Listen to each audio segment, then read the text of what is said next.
Wala kang alam sa pinagdaanan namin ni Manong. Pwes, ipaintindi mo! Why?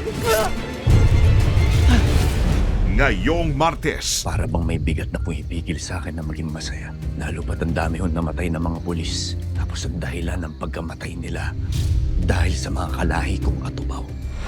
Gusto ko po kasing makausap ang tatay ko. Hindi na siya yung taong kinilala niyong ama noon. Alam na alam ko yan. Dahil naranasan at naramdaman ko yan sa kinilala kong ama noon, si Armando Banson.